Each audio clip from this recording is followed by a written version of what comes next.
السلام علیکم، کیسے ہیں سب؟ امید ہے خیریت سے ہوں گے۔ Late start. یار دیوانے، رائٹر ضلع سفر کس نمبر 19۔ یہ تیاری کس خوشی میں ہو رہی ہے ماما؟ شفا نے ڈاکٹر شانزے سے پوچھا۔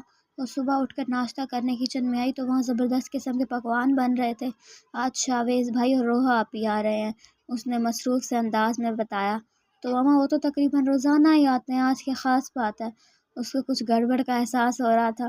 آج خاص بات یہ ہے کہ وہ اپنا بیٹے شاذر کے لیے تمہارا باقاعدہ رشتہ مانگنے آ رہے ہیں۔ انہوں نے بم پھوڑا تھا۔ کیا؟ لیکن ماما یہ کیسے ہو سکتا ہے؟ اس نے پریشانی سے پوچھا۔ کیا مطلب کیسے ہو سکتا ہے؟ شاویز بھائی نے تو بچپن سے ہی تمہیں مانگا ہوا ہے۔ لیکن ماما، اچھا میں اسپتال جا رہی ہوں، تم ناشتہ کر لو اور شام تک تیار رہنا، وہ عجلت میں کہتی ہوئی باہر چلی گئی۔ اوہ نو، یہ نہیں ہو سکتا، میں ایسا نہیں ہونے دوں گی، اس نے کہا، جلدی سے اٹھی۔ اس کے گھر میں وہ لوگ اور اس کے چاچو شاہ رخ رہتے تھے، بالکل برابر والے گھر ہی میں اس کے دونوں تایا شامیر اور شاویز رہتے تھے۔ ان کے بالکل برابر والے گھر میں شفا کے جڑواں چاچو شاہزین اور شاہزیب اپنی بیویوں کے ساتھ رہتے تھے۔ مطلب تینوں گھر ایک ساتھ ہی جڑے ہوئے تھے اور تینوں کے لون کے درمیان میں ہی آنے جانے کے لیے دروازہ تھا تاکہ ضرورت پڑنے پر گلی سے نہ جانا پڑے۔ وہ اسی دروازے سے ان کے گھر میں داخل ہوئی۔ کانوں میں علی کی آواز گونج رہی تھی۔ میری کرائم پارٹنر سے ترقی کر کے میری لائف پارٹنر بننا پسند کرو گی؟ نگاہوں کے سامنے علی کا شرارتی چہرہ گھوم گیا۔ میں چھوٹے بابا سے بات کروں گی، وہ مجھ سے بہت پیار کرتے ہیں، بابا سے بھی زیادہ، وہ میری بات مان جائیں گے، اس نے دل ہی دل میں کہا اور لاؤنج تک پہنچی، لیکن دروازے پر پہنچ کر اس کے قدم تھمے تھے۔ اندر سے کسی کی اونچی آواز میں بات کرنے کی آواز آ رہی تھی۔ وہ حیران سی آوازوں پر غور کرنے لگی۔ بابا، آپ میرا رشتہ بغیر مجھ سے پوچھے کیسے کر سکتے ہیں؟ یہ آواز شاذر کی تھی۔ شفا سانس روکے سننے گئی۔ میں نے بچپن میں ہی اسے مانگ لیا تھا شاذر سے، اب میں اسے انکار نہیں کر سکتا۔ کیا منہ دکھاؤں گا میں اپنے بھائی کو؟ شاویز نے پوچھا۔ یہ میرا مسئلہ نہیں ہے، آپ نے رشتہ مانگا تھا، اب آپ ہی انکار کریں گے؟ یہ کس طرح بات کر رہے ہو تم؟ پاس بیٹھے شامیر نے اسے ڈانٹا۔ بڑے بابا، آپ ہی سمجھائیں نا ان کو، مجھے نہیں کرنی ہے شفا سے شادی، وہ بے بسی سے بولا۔ کیوں؟ آخر برائی ہی کیا ہے اس میں؟ شاویز غصے سے بولا۔ اس کا ہاتھ جس میں اتنا بڑا نقص ہے، جب مجھ میں کوئی کمی نہیں ہے تو میں ایسی لڑکی سے شادی کیوں کروں جس میں اتنا بڑا عیب ہو؟ شاذر کی بات پر اس کا پارا آسمان پر چڑھ گیا تھا۔ زبان بند رکھو اپنی، تمہاری ہمت کیسے ہوئی یہ بات کہنے کی؟ شاویز کی تیز آواز پر وہ ایک لمحے کے لیے خاموش ہوا۔ تو کیا کروں میں؟ آپ کو اپنی بھتیجی کے آگے اپنی سگی اولاد بھی نظر نہیں آتی؟ وہ آج بدتمیزی پر اترا ہوا تھا۔ بس بہت ہو گیا شاذر، جاؤ یہاں سے، شامیر نے اسے وہاں سے جانے کو کہا۔ جا رہا ہوں، لیکن ایک بات سن لیں آپ، میں شفا سے شادی نہیں کروں گا۔ وہ پاؤں پٹکتے ہوئے وہاں سے چلا گیا۔ بچوں سے پوچھے بغیر اتنا بڑا فیصلہ نہیں کرنا چاہیے تھا۔ اب ہم شاذر کو کیا جواب دیں گے؟ کتنا برا لگے گا، وہ لوگ ہمارا انتظار کر رہے ہوں گے، ہم منع کر دیں گے۔ شامیر نے کہا۔ مجھے شاذر کے انکار سے اتنا دکھ نہیں پہنچا جتنا اس کی بات سے پہنچا ہے، شاویز نے دکھ سے کہا۔ وہ بچہ ہے، غصے میں ایسا کہہ کر گیا ہے، دیکھنا تھوڑی دیر بعد خود آئے گا تمہارے پاس معافی مانگنے۔ شامیر نے اس کے کندھے پر ہاتھ رکھ کر سمجھایا۔ ہاں، لیکن شاویز کچھ کہنا چاہتا ہے کہ اس کی نظر دروازے پر پتھر بنی شفا پر پڑی۔ وہ سانس لینا بھول گیا۔ شفا؟ شاویز نے بے یقینی سے اسے دیکھا، اس کی آنکھوں سے آنسو بہہ رہے تھے۔ وہ دائیں ہاتھ سے اپنا بایاں بازو مسل رہی تھی۔ شفا، تم یہاں کب آئی؟ شامیر نے اس امید پر اس سے پوچھا کہ شاید وہ ابھی ہی وہاں آئی ہو اور شاید اس نے کچھ نہ سنا ہو، شاید، لیکن وہ جواب دینے کی بجائے دوڑتی ہوئی وہاں سے چلی گئی۔ شفا رکو، شاویز نے اسے روکنا چاہا پر وہ جا چکی تھی۔ یہ کیا ہو گیا؟ شاویز سر پکڑ کر وہیں بیٹھ گیا تھا۔ وہ اندھا دھند دوڑتی ہوئی آ رہی تھی۔ اس وقت اسے کچھ یاد نہیں تھا، نہ علی، نہ شاویز، نہ ہی کوئی اور۔ وہ بھاگی جا رہی تھی کہ جب ہی اس کی ٹکر سامنے سے آتے شہیر سے ہوئی۔ ارے گڑیا، کیا ہوا؟ وہ بیچارہ گھبرا گیا۔ کچھ نہیں بھیا، اس نے آنسو پونچھتے ہوئے کہا۔ شفا، گڑیا تم رو رہی ہو؟ شہیر نے حیرت سے پوچھا۔ نہیں، جھوٹ مت بولو، سچ بتاؤ کیا ہوا ہے؟ بھیا، مجھ میں یہ نقص کیوں ہے؟ شفا نے اپنا بایاں ہاتھ دائیں ہاتھ سے پکڑ کر اس کے سامنے کیا اور اس سے پوچھا۔ ایسی باتیں کیوں کر رہی ہو؟ میں کیوں باقی سب کے جیسی نہیں ہوں؟ کیوں میں اپنا ہاتھ زیادہ دیر استعمال نہیں کر سکتی؟ کیوں میں ہوں ایسی؟ کیوں معذور ہوں میں؟ وہ رو دی۔ شہیر کا دل کٹ گیا۔ ایسے کیوں کہہ رہی ہو؟ آج سے پہلے تو تمہیں کبھی یہ احساس نہیں ہوا، پھر آج ایسا کیوں؟ کسی نے کچھ کہا ہے کیا؟ کوئی کچھ کیوں کہے گا؟ مجھے خود کو پتہ ہے کہ میں ایک معذور لڑکی ہوں، میں چاہے کچھ بھی کر، لیکن میرے اندر کا یہ نقص کبھی مجھے عام انسان کی طرح جینے نہیں دے گا۔ وہ روتی ہوئی وہاں سے چلی گئی۔ شہیر پریشان سا کھڑا تھا، جبکہ اسٹڈی روم کے دروازے پر کھڑا شاذر سن ہو کر رہ گیا تھا۔ وہ سوچ بھی نہیں سکتا تھا کہ اس کی ہر دم ہنسنے بولنے والی بیٹی آج ایسی بات کرے گی۔ وہ مرے مرے قدم اٹھاتا اسٹڈی ٹیبل تک آیا اور اس کے سامنے رکھی کرسی پر ڈھہ گیا۔ کیوں ہوں میں ایسی؟ کیوں معذور ہوں میں؟ شفا کی آواز اس کا دل چیرنے لگی تھی۔ ذہن کے پردے پر ماضی کی یادیں کسی فلم کی طرح چلنے لگی تھی۔ وہ اس وقت میں چلا گیا تھا جب شفا 2 سال کی تھی۔ شاذل گھر آیا تو ہر سو سناٹا چھایا ہوا تھا۔ خاموشی سے صوفے پر بیٹھ گیا۔ دونوں بچے اپنی ماں کے ساتھ نانی کے گھر گئے ہوئے تھے اور باقی سب یقیناً سو رہے تھے۔ وہ کمرے میں جانے کی بجائے وہیں لاؤنج میں رکھے صوفے پر لیٹ گیا اور اسے پتہ ہی نہیں چلا کب اس کی آنکھ لگ گئی۔ تھوڑی دیر بعد شامیر وہاں سے گزرا تھا۔ اسے دیکھ کر شامیر کو حیرت کا شدید جھٹکا لگا تھا کہ اس کا یہ بھائی سب سے زیادہ نفاست پسند اور سلیقے مند تھا، لیکن آج وہ صوفے پر سویا ہوا تھا۔ نہ ہی اس نے کپڑے بدلے تھے اور نہ ہی جوتے اتارے تھے۔ یہ تو شامیر کو کافی دنوں سے اندازہ ہو رہا تھا کہ وہ کچھ پریشان سا ہے، لیکن پریشانی کی نوعیت اتنی زیادہ تھی کہ اسے اپنا ہوش بھی نہ رہے، اس بات کا اسے اندازہ نہیں تھا۔ وہ بنا آواز پیدا کیے اس کے پاس گیا، اس کے پیروں سے جوتے اتارے، پھر اس کے ہی بیڈ روم سے ایک چادر لے کر آیا اور اسے اڑا کر واپس جانے لگا ہی تھا کہ شاذل کی آنکھ کھل گئی۔ وہ اٹھ بیٹھا۔ شامیر نے اسے اٹھتا دیکھ کر واپس پلٹ آیا۔ میں یہاں کیسے سو گیا؟ اس نے شامیر سے سوال کیا۔ پتہ نہیں، میں آیا تو تم سوئے ہوئے تھے۔ اچھا، اس نے گردن سہلاتے ہوئے کہا۔ وہ جب بھی پریشان ہوتا تھا اسی طرح غائب دماغ ہو جاتا تھا، چیزیں رکھ کر بھول جاتا تھا۔ اس کے جب بھی MBBS کے امتحانات ہوتے وہ ایسے ہی غائب دماغ ہو جاتا، بہت کم گو ہونے کے باعث اپنے مسئلے کسی کو بتانا بھی نہیں تھا۔ شامیر خاموشی سے اس کے سامنے والے صوفے پر بیٹھا۔ مجھے بتاؤ شاذل کہ کیا مسئلہ ہے تمہارے ساتھ؟ اس نے بالکل اچانک ہی اس سے پوچھ لیا۔ کچھ نہیں، مجھے کیا مسئلہ ہوگا؟ وہ گڑبڑا گیا۔ تجھے جھوٹ بولنا بھی نہیں آتا، سچ سچ بتا کیا ہوا ہے، کیوں پریشان ہے اتنا؟ وہ اتنی آسانی سے جان چھوڑنے والا نہیں تھا۔ کیا شانزے سے کوئی جھگڑا ہوا ہے؟ نہیں، اس نے مختصر جواب دیا۔ پھر میں ہسپتال کی دوسری بلڈنگ بنوا رہا ہوں نا، تو تب سے کچھ لوگ مجھے مسلسل دھمکیاں دے رہے ہیں، اس نے آرام سے بتایا، لیکن شامیر کو تو شوق لگا تھا۔ کیا مطلب؟ وہ تمہیں دھمکیاں دے رہے ہیں اور تم اب بتا رہے ہو؟ کون لوگ ہیں وہ؟ پتہ نہیں کون لوگ ہیں، بس کہہ رہے ہیں کہ 1 کروڑ روپے دے دو ہمیں ورنہ ہسپتال نہیں بننے دیں گے، شاذل نے بتایا۔ تم پریشان نہیں ہو، سب ٹھیک ہو جائے گا۔ میں ان کی دھمکیوں سے نہیں ڈرتا، اگر میں نے ان کو ایک بار پیسے دے دیے تو وہ بار بار پیسے مانگیں گے۔ میں بار بار ان کی ناجائز باتیں نہیں مان سکتا، لیکن کیا انہوں نے آج کچھ لوگوں کو بھیج کر ہسپتال پر حملہ کروایا تھا؟ ان لوگوں نے لڑائی جھگڑا اور توڑ پھوڑ بھی کی ہے ہسپتال میں، اور ساتھ ہی مجھے جان سے مارنے کی دھمکی بھی دے کر گئے ہیں۔ مجھے اپنی نہیں بس شانزے اور بچوں کی فکر ہے۔ اتنا سب کچھ ہو گیا اور تم اب بتا رہے ہو؟ شامیر اٹھ کھڑا ہوا۔ پریشان نہ ہو، بس دھمکی دیا، وہ لوگ کچھ نہیں کر سکتے۔ شاذل تمہیں گھر میں رہنا چاہیے جب تک یہ معاملہ ٹھنڈا نہ ہو جائے۔ نہیں شامیر، میں کسی سے ڈر کر گھر نہیں بیٹھ سکتا، اس نے دو ٹوک لہجے میں کہا تھا۔ تم گھر میں کسی کو بتانا مت، پہلے ہی ڈیڈ کی طبیعت صحیح نہیں رہتی۔ اچھا ٹھیک ہے، ابھی تم جا کر سو جاؤ، بعد میں بات کرتے ہیں اس پر، شامیر نے کہا۔ کیونکہ یہ بات کرنے کا صحیح وقت نہیں تھا، لیکن اسے نہیں پتا تھا کہ صحیح وقت آنے سے پہلے ہی انہیں وہ دن دیکھنا پڑے گا جو انہوں نے خواب میں بھی نہیں سوچا ہوگا۔ اگلے دن وہ گھر کے پورچ میں کھڑا ہسپتال جانے کے لیے اپنی گاڑی کھول رہا تھا، اسی وقت شاویز بھی وہیں آ گیا۔ اتنا سب ہو گیا اور تم نے مجھے بتایا بھی نہیں، اس نے شاذل سے پوچھا۔ تمہیں کس نے بتایا؟ اس نے حیرت سے اسے دیکھا۔ شامیر نے۔ میں نے اسے منع بھی کیا تھا۔ کیا مطلب تمہارا؟ ہم کیا غیر ہے تمہارے لیے؟ شاویز کو غصہ ویسے ہی جلدی آتا تھا۔ ایسی بات نہیں ہے، بس میں سب کو پریشان نہیں کرنا چاہتا، اس نے آہستہ سے بتایا۔ اب کیا کرو گے؟ شاویز کو پھر اس کی فکر ہوئی۔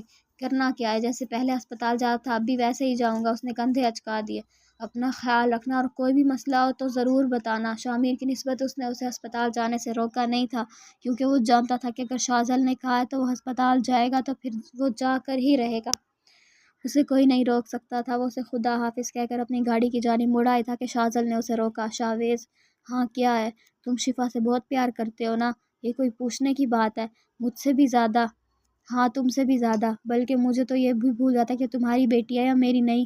اس کی بات سن کر شاذل مسکرایا۔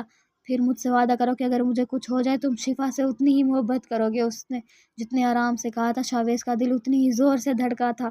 پاگل ہو گیا ہے کیا؟ کچھ نہیں ہو رہا تجھے، شاویز نے اسے ڈانٹنے والے انداز میں کہا۔ مطلب تم اسے اتنا پیار نہیں کرو گے، شاذل نے شرارت سے کہا۔ میں ہمیشہ اسے اتنا ہی پیار دوں گا، بلکہ ہم دونوں ہی دیں گے، پکا؟ ہاں، لیکن تو کیوں پوچھ رہا ہے؟ تاکہ میں سکون سے مر سکوں۔ رکھ کر تھپڑ لگا دوں گا اگر اب مرنے کی بات کی تو۔ چل مذاق کر رہا تھا، سیریس مت ہو، شاذل نے ہنستے ہوئے کہا۔ دوبارہ نہ کرنا ایسی بات۔ اچھا نہیں کروں گا، اس نے یقین دلانے والے انداز میں کہا اور پھر گاڑی میں بیٹھ گیا۔ تھوڑی دیر میں وہ ہسپتال کے لیے نکل گیا تھا۔ وہ اسٹوڈیو سے واپس جا رہا تھا، ابھی اس کا لنچ ٹائم تھا، تو اس نے سوچا کہ گھر آ کر ڈیڈ کی طبیعت معلوم کر لے۔ وہ گاڑی ڈرائیو کر رہا تھا جب اس کے پاس شاذل کی کال آئی۔ ہیلو، بول شاذل، کیا ہوا؟ اس نے فون کان سے لگاتے ہوئے کہا۔ زین، تو کہاں ہے؟ اس نے کی پریشان کن آواز آئی۔ میں گھر جا رہا ہوں، راستے میں ہسپتال پڑتا ہے نا، تو وہاں سے شاذل کو پک کر لے اور اسے بھی اپنے ساتھ گھر لے جا۔ اس نے تیز سے کہا۔ سب خیریت تو ہے؟ کیا ہوا ہے؟ شاذین پریشان ہوا تھا۔ میں تجھے ابھی نہیں سمجھا سکتا، تو بس شاذل کو گھر لے جا اور میں شفا کو لینے جا رہا ہوں۔ کل رات شاذل اپنے میکے سے گھر واپس آئی تھی تو شفا کی خالہ نے اسے ضد کر کے اپنے پاس روک لیا تھا۔ ٹھیک ہے، تو فکر نہ کر، میں بھابھی کو لے آتا ہوں۔ لیکن ہوا کیا ہے؟ وہ حقیقی معنوں میں پریشان ہو گیا تھا۔ میں بعد میں بات کرتا ہوں۔ اس نے کال کاٹ دی۔ وہ ہیلو ہیلو ہی کرتا رہ گیا۔ اتنا تو اسے سمجھ آ گیا تھا کہ کوئی مسئلہ ہے، لیکن کیا یہ اسے معلوم نہیں تھا۔ دوسری طرف شاذل کو فون کال کر کے دھمکی دی تھی کہ ہم تجھے کچھ نہیں کہہ رہے، لیکن تیری بیوی یا بیٹی کو آج ضرور مار دیں گے۔ شہیر تو اسکول میں تھا، اس کی فکر نہیں تھی۔ شہیر؟ اچھا، بڑا بھائی ہے اس کا۔ لیکن شفا اپنے نانا کے گھر پر تھی اور شانزے ہسپتال میں۔ وہ ایک وقت میں کسی ایک کو لے سکتا تھا، اس لیے وہ شفا کی طرف چلا گیا اور شانزے کو لینے کے لیے شاہزین کو بھیج دیا۔ تھوڑی دیر میں وہ اپنے سسرال میں موجود تھا۔ اب اس کو اتنے جلدی لے کر جا رہے ہیں، تھوڑی دیر تو ہمارے پاس رہنے دیتے۔ شفا کی خالہ نے اسے شاذل کی گود میں دیتے ہوئے شکوہ کیا۔ بس کیا کروں، ڈیڈ کی طبیعت خراب ہے، وہ اسے بلا رہے ہیں۔ شاذل نے جلدی سے جھوٹ کھڑا اور شفا کی گاڑی میں بٹھا کر وہاں سے نکل گیا۔ اسے بس گھر پہنچنے کی جلدی تھی، لیکن آج اس کے نصیب میں گھر پہنچنا نہیں لکھا تھا۔ اس نے سگنل پر گاڑی روکی تھی اور اسی وقت کسی نے چاروں طرف سے اس کی گاڑی پر فائر کھول دیے تھے۔ گولیوں کی ترتراہٹ میں شفا کی رونے کی آواز دب رہی تھی۔ شاذل نے اس کا سر نیچا کر دیا تھا، لیکن فائرنگ کرنے والے نے شیشہ توڑ کر اس کی گاڑی کے اندر تک فائر کیا تھا۔ شاذل کے جسم سے خون کی ندی بہہ رہی تھی۔ اسے نہیں پتا تھا کہ اسے کہاں کہاں گولیاں لگی ہیں۔ اس کی آنکھیں بند ہو رہی تھیں اور جو آخری تکلیف دہ چیز اس نے دیکھی تھی وہ شفا کے جسم سے بہتا خون تھا، جس نے اس کے صاف ستھرے کپڑوں کو داغدار کر دیا تھا۔ اس نے اپنے آفس میں داخل ہو کر فائل میز پر رکھی اور خود کرسی پر بیٹھ کر ٹی وی آن کر دیا۔ وہاں کوئی خبر چل رہی تھی۔ اس نے آواز تیز کی اور جھک کر ٹیبل پر رکھا لیپ ٹاپ آن کرنے لگا۔ اس کی نظریں اور دھیان لیپ ٹاپ پر ہی تھا، ٹی وی کی جانب اس کی توجہ نہ تھی۔ اب آپ کو تازہ ترین خبریں دیتے ہیں کہ گلشن اقبال میں ایک گاڑی پر نامعلوم افراد نے فائرنگ کی ہے۔ فائرنگ کے نتیجے میں گاڑی میں بیٹھا شخص اور ایک بچی شدید زخمی ہوئے ہیں۔ دونوں افراد کو باپ بیٹی بتایا جا رہا ہے۔ باپ کی تشویشناک حالت میں ہسپتال منتقل کر دیا گیا ہے۔ نیوز اینکر کی تیز آواز اس کے کانوں میں پڑی تھی۔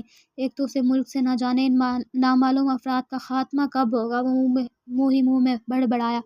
ہمیں ہمارے ذرائع سے اطلاع ملی ہے کہ باپ کا نام شاذل خان اور بیٹی کا نام شفا شاذل بتایا جا رہا ہے۔ زخمی شخص نجی ہسپتال میں ڈاکٹر ہے، ان کا اپنا ذاتی ہسپتال بھی ہے۔ گاڑی پر چاروں جانب سے فائرنگ۔ نیوز اینکر چلا چلا کر خبر پڑھ رہی تھی جبکہ شاویز کی سانسیں اٹک گئی تھی۔ اس نے اسی وقت شاذل کو فون کیا تھا، لیکن نمبر بند تھا۔ اس نے چینل کا نام دیکھا، یہ تو وہی چینل تھا جہاں شاذین اور شاذیب ہوتے تھے۔ جلدی سے شاذین کو فون ملایا۔ ہاں شاویز، بولو۔ اس نے فون اٹھا کر پوچھا۔ زین، شاذل کی گاڑی پر فائرنگ ہوئی ہے۔ کیا؟ وہ تقریباً چیخ ہی پڑا۔ پلیز مجھے معلوم کر کے بتاؤ کہ شاذل کون سے ہسپتال میں ہے۔ میں دیکھتا ہوں۔ اس نے فون کاٹا اور جلدی سے شاذیب کو کال ملائی۔ وہ بھی یہ خبر سن کر سن ہو گیا تھا، کیونکہ چینل کے آفس میں ہی تھا۔ اس نے جلدی سے معلوم کروا لیا کہ شاذل کو کون سے ہسپتال میں منتقل کیا گیا ہے۔ ہسپتال کا نام معلوم ہوتے ہی اس نے شاویز کو کال ملائی۔ ہاں شاویز، وہ لوگ اسے اپنے ہاسپٹل ہی لے کر گئے ہیں، تو جلدی وہاں جا، میں بھی آ رہا ہوں۔ فون کاٹ کر مڑا ہی تھا کہ اس کی نظریں شاذیب پر پڑی، جو ساکت نظروں سے اسے دیکھ رہی تھی۔ بھابھی، اس کی سانسیں اٹکی تھیں، گلے ہی لمحے وہ تیورا کر زمین پر گر پڑی تھی۔ بھابھی! وہ چیخا تھا۔ سہا اور صفا بھی بھاگتے ہوئے آئے تھے۔ شانزے، کیا ہوا ہے؟ اٹھو۔ روحا نے اس کے منہ پر پانی کی چھینٹے مارے۔ اسے کیا ہوا ہے؟ صفا نے پوچھا تو جواب میں وہ سب کچھ بتاتا چلا گیا۔ اس نے زندگی میں کبھی اتنی ریش ڈرائیونگ نہیں کی تھی۔ اسے نہیں معلوم تھا کہ اس نے کتنے سگنل توڑے تھے اور کتنی دفعہ وہ مرتے مرتے بچا تھا۔ اسے بس یاد تھا کہ اس کا بھائی مر رہا ہے اور اسے وہاں پہنچنا ہے۔ اس کے کانوں میں شاذل کی آواز گونج رہی تھی۔ بس صرف 11 ماہ ہی پڑے ہیں، فضول میں روب مت جھاڑو۔ ہاں ہاں، تم اور روحا سے ہاں ہاں، اس کے زندگی سے بھرپور کہکے شاویز کے کانوں میں گونج رہے تھے۔ اب تو اسے پاگل مت بولنا، سمجھا؟ بھابھی ہے تیری۔ تم شفا سے بہت پیار کرتے ہو نا، مجھ سے بھی زیادہ۔ شاذل کا آج صبح کا پوچھا ہوا سوال اسے یاد آیا۔ تاکہ میں سکون سے مر سکوں۔ اس کی آنکھوں سے آنسو لڑیوں کی صورت میں بہہ رہے تھے، جسے وہ بے دردی سے رگڑ رہا تھا۔ بالآخر وہ طویل رستہ ختم ہوا اور وہ ہاسپٹل اچھا گائز، رونا آ رہا ہے، مجھے تو بہت رونا آ رہا ہے۔ اور وہ ہاسپٹل پہنچ گیا۔ کوریڈور میں ہی اسے شامیر سر پکڑے بیٹھا نظر آیا۔ وہ لمبے لمبے ڈگ بھرتا اس تک پہنچا۔ شامیر کیا ہوا ہے شاذل کو، کیسا ہے وہ، اس نے بے چینی سے پوچھا تو شامیر نے سر اٹھا کر اسے دیکھا۔ اس کی آنکھیں سرخ ہو رہی تھی۔ وہ اب خطرے سے باہر ہے، اسے بروقت ہسپتال پہنچا دیا گیا تھا، اس لیے وہ بچ گیا۔ ڈاکٹر نے آپریٹ کر کے گولیاں نکال دی ہیں لیکن وہ رکا۔ لیکن کیا؟ شفا کے بازو پر جو گولی لگی ہے اس نے اس کی ہڈی چور چور کر دی ہے۔ یہ سن کر شاذل کے پیروں تلے زمین نکل گئی تھی۔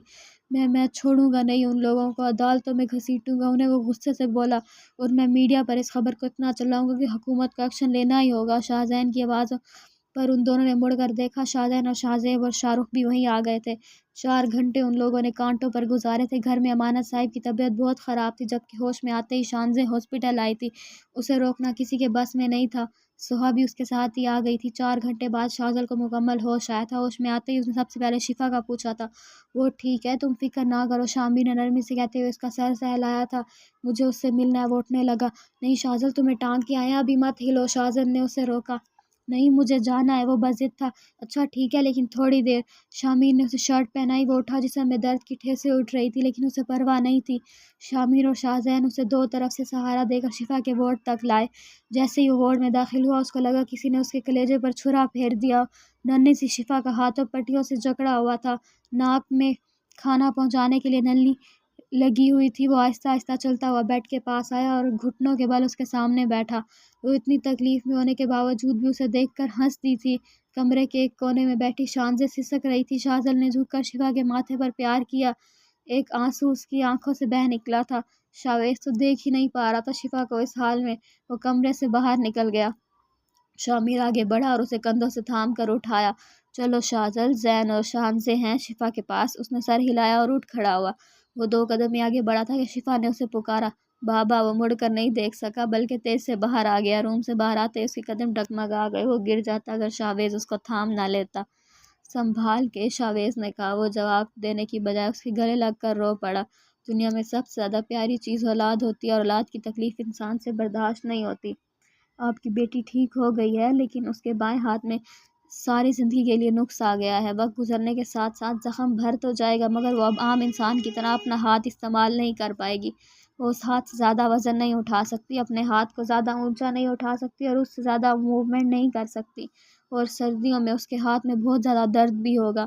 ڈاکٹر کی باتیں وہ سر جھکا کر سن رہا تھا۔ وہ خود بھی ایک ڈاکٹر تھا اور اچھے سے جانتا تھا کہ مستقبل میں شفا کو کیا کیا پریشانیاں جھیلنی پڑیں گی۔ ڈاکٹر تو اپنی کہہ کر وہاں سے چلا گیا۔ کمرے میں صرف وہ اور شاویز رہ گئے۔ آج شفا نے ڈسچارج ہونا تھا۔ مجھے تم سے کچھ مانگنا ہے شاذل، شاویز اچانک ہی بولا۔ کیا؟ وہ حیران ہوا۔ میں شاذر کے لیے شفا کو مانگنا چاہتا ہوں، تمہاری بیٹی ہے، جیسا تمہیں ٹھیک لگے، اس نے مختصر سا جواب دیا تھا۔ اس دن کے بعد سے شفا اس گھر کی بلا شراکت غیر شہزادی بن گئی تھی۔ کبھی وہ شاہزین کے کندھے پر چڑھی ہوتی تو کبھی شاویز کے پیٹھ پر بیٹھی ہوتی، کبھی شامیر کی گود میں بیٹھ کر کھانا کھا رہی ہوتی تو کبھی شاہزیب کے ساتھ کھیل رہی ہوتی۔ اسے کسی نے یہ احساس نہیں ہونے دیا تھا کہ اس میں کوئی کمی ہے۔ بابا، اس نے چونک کر آنکھیں کھولی۔ اس کے گھٹنوں کے پاس شاذر سر جھکائے بیٹھا تھا۔ میں تم سے بات نہیں کرنا چاہتا، اس نے 2 ٹوک لہجے میں کہا۔ مجھے معاف کر دے بابا، مجھے ایسا نہیں کہنا چاہیے تھا، آپ کو تو پتہ ہے میں غصے میں کچھ بھی بول دیتا ہوں۔ تم شفا سے شادی نہیں کرنا چاہتے؟ اس نے پوچھا۔ نہیں، اس نے سر جھکائے کہا۔ ٹھیک ہے، وہ کہہ کر اٹھ کھڑا ہوا۔ کہاں جا رہے ہیں آپ؟ شاذل کے پاس۔ آپ نے مجھے معاف کیا، پہلے میرا بھائی مجھے معاف کر دے، پھر میں بھی تمہیں معاف کر دوں گا، وہ کہتا ہوا باہر نکل گیا۔ شاذر خاموشی سے بیٹھا رہا۔ فکر مت کرو، معاف کر دے گا وہ تمہیں۔ شامیر نے اس کے کندھے پر ہاتھ رکھ کر اسے تسلی دی تو وہ محض سر ہلا کر رہ گیا۔ دوسری طرف شاذل روکنگ چیئر پر آنکھیں موندے بیٹھا تھا جب کسی نے اس کے کندھے پر ہاتھ رکھا۔ اس نے چونک کر آنکھیں کھولیں۔ مجھے معاف کر دینا، اس نے شرمندہ لہجے میں کہا۔ شاذل اٹھا اور اس کے گلے لگ گیا۔